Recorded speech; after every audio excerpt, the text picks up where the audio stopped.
श्रीराम समर्थ. सुप्रभात.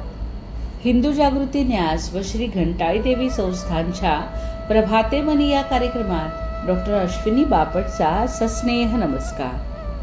श्री ब्रह्मचैतन्य महाराज गोंदवलेकर प्रवचने. 9 जून. वासना नाश हाच मोक्ष. पुष्कळदा भक्ती म्हणजे काय किंवा परमार्थ कशाला म्हणतात तेच आपल्याला कळत नाही. ज्याला प्रपंच नीट करता येत नाही त्याला नाही परमार्थ करता येणार. प्रपंचाला कंटाळून भक्ती नाही येणार. कंटाळा प्रपंचाचा येण्यापेक्षा विषयांचा आला पाहिजे. मला सुख व्हावे हा प्रत्येक जीवाचा मुख्य हेतू असतो. मोक्ष म्हणजे निरतिशय सुखाचा अनुभव, जिवंतपणी मिळालेली अत्यंतिक सुखाची स्थिती, अशी मोक्षाची व्याख्या करता येईल. खरोखर भगवंताजवळ काय कमी आहे? एक आपले मन त्याला द्यावे आणि त्याची श्रद्धायुक्त भक्ती करावी. काळजी करणे म्हणजे भगवंतावर भरवसा नसणे होय. प्रारब्धावर देह टाकणे ही खरी संन्यासी वृत्ती होय. वासना न ठेवता आपल्या हातून कर्मच होत नाही, त्याला काय करावे? माझे समाधान माझ्याजवळ असताना दुसरीकडे ते मिळेल असे आपल्याला वाटते. इथेच आपले चुकते. हवे पण संपले नाही तोपर्यंत समाधान नाही. हव्यास मरेपर्यंत सुटतच नाही. हे सर्व रोगांचे मूळ आहे. आणि म्हणूनच ज्याची वासना नाहीशी झाली तो मोक्षत्वाला गेला खरा. आशेची निराशा झाली नाही तोपर्यंत भगवंताचा दास नाही होता येणार. आशा जेव्हा मनात उठेल तेव्हा ती भगवंताला अर्पण करावी. प्रत्येकाला वाटते मी श्रीमंत व्हावे, पण किती जण तसे होतात? म्हणजे ही निराशाच नाही का? प्रपंच खरोखरीच नाटकासारखा आहे.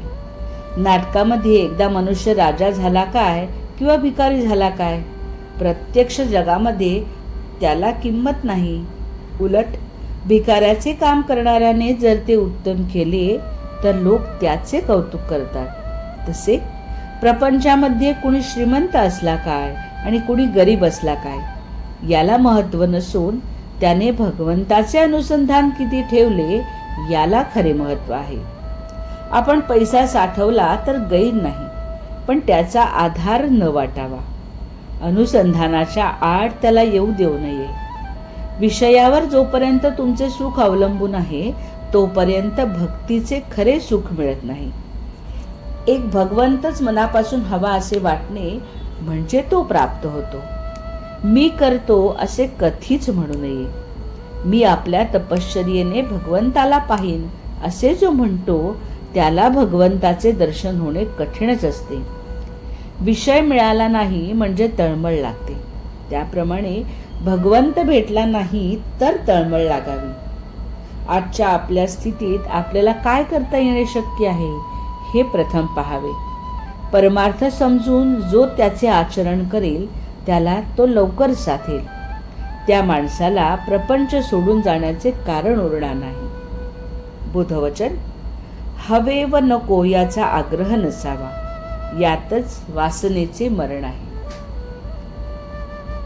मंडळी, संपूर्ण मे महिना आपण घंटाळी मंदिरामध्ये पंडित जगन्नाथ विरचित गंगा लहरी हे स्तोत्र शिकवले. आता सध्या गंगा दशहरा मंदिरामध्ये विविध कार्यक्रम चालू आहेत. आपणही या कार्यक्रमांना आवर्जून उपस्थित राहावे. मंडळी, रामरायाचे आणि श्री घंटाळी देवीचे आशीर्वाद आपल्या कुटुंबावर अक्षय राहो. जानकी जीवन स्मरण. जय जय श्रीराम.